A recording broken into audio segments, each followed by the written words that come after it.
Aí sim, minha galera abençoada. John Olok na voz. E hoje a gente vai entrar no ringue para assistir o confronto mais épico de todos os tempos. É o campeão dos pesos pesados da luz contra o campeão dos pesos pesados das trevas. Uma batalha que não foi travada com socos, mas com palavras, com versículos. Hoje a gente vai desenrolar a história da tentação de Jesus no deserto.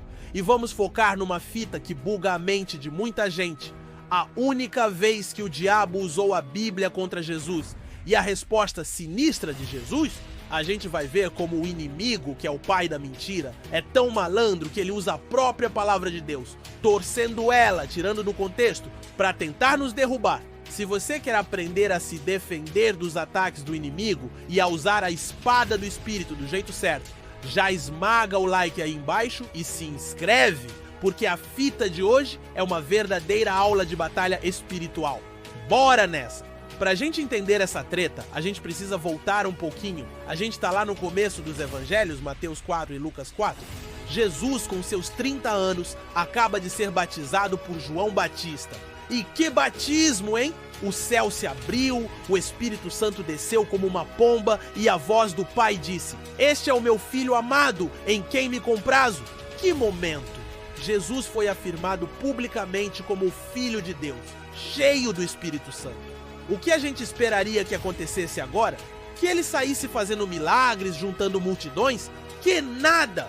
A Bíblia diz que imediatamente o próprio Espírito Santo o impulsionou ou levou para o deserto para ser tentado pelo diabo. A primeira parada depois da unção não foi o palácio, foi o deserto. O primeiro desafio depois de ser cheio do Espírito não foi um culto de avivamento, foi um confronto direto com o inimigo.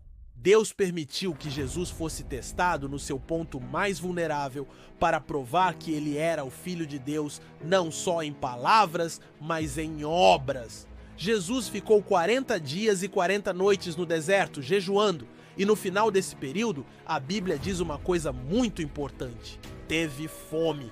Ele estava no seu limite físico, enfraquecido, vulnerável. E é exatamente aí que o tentador, o diabo, aparece para dar o bote. Isso aqui é ouro, anota aí. O inimigo não te ataca quando você está forte na igreja, rodeado de irmãos. Ele te ataca quando você está cansado, com fome, sozinho, no seu deserto.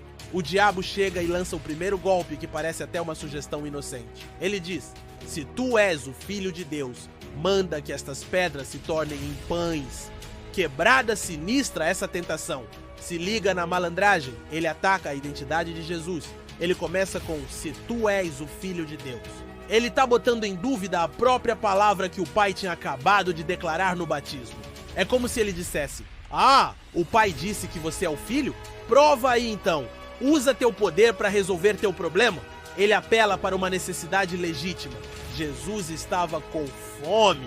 Não é pecado sentir fome. O diabo pega uma necessidade real e sugere uma solução independente de Deus.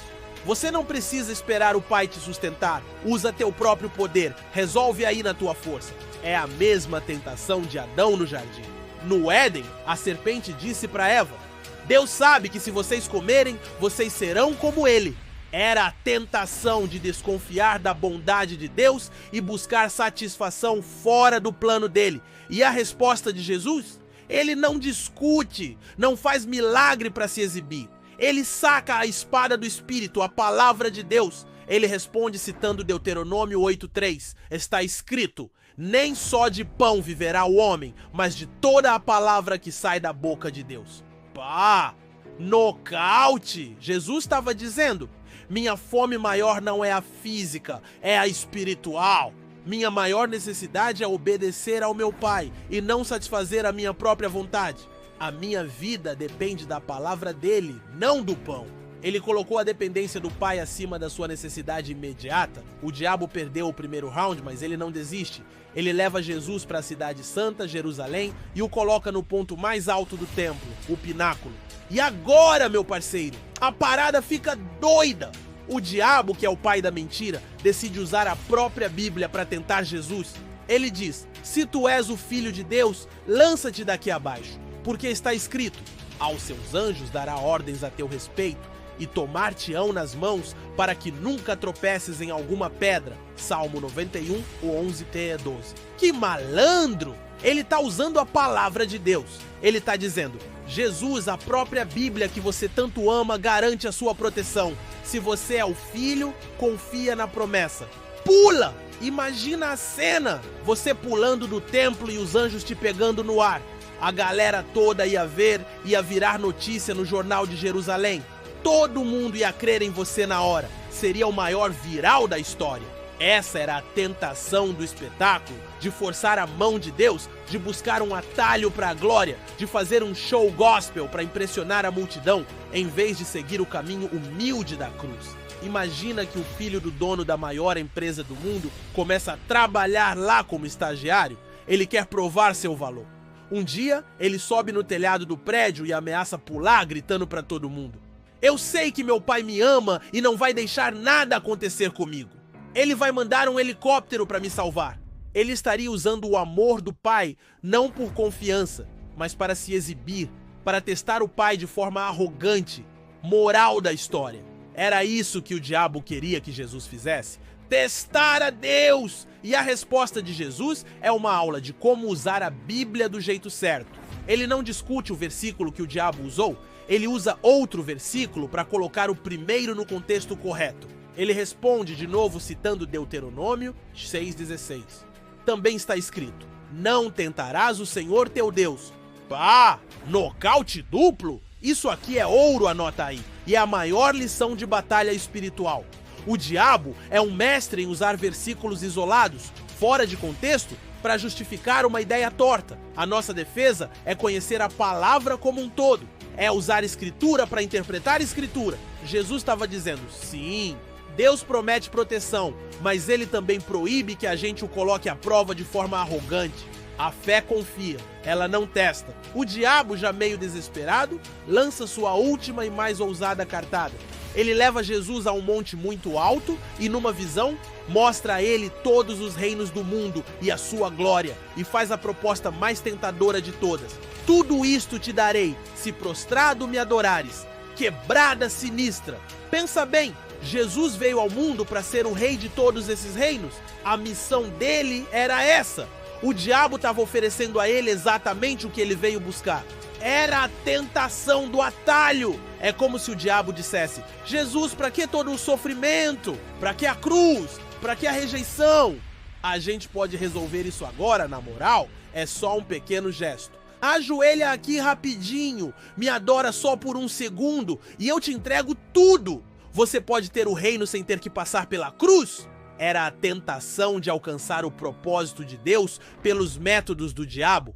Era a proposta de trocar a adoração verdadeira por um poder mundano e imediato. E a resposta de Jesus é a mais forte e definitiva de todas. Ele não argumenta, ele dá uma ordem. Vai-te, Satanás, porque está escrito: ao Senhor teu Deus adorarás e só a ele servirás. Deuteronômio 6,13. Com essa declaração de adoração exclusiva a Deus, a batalha acabou.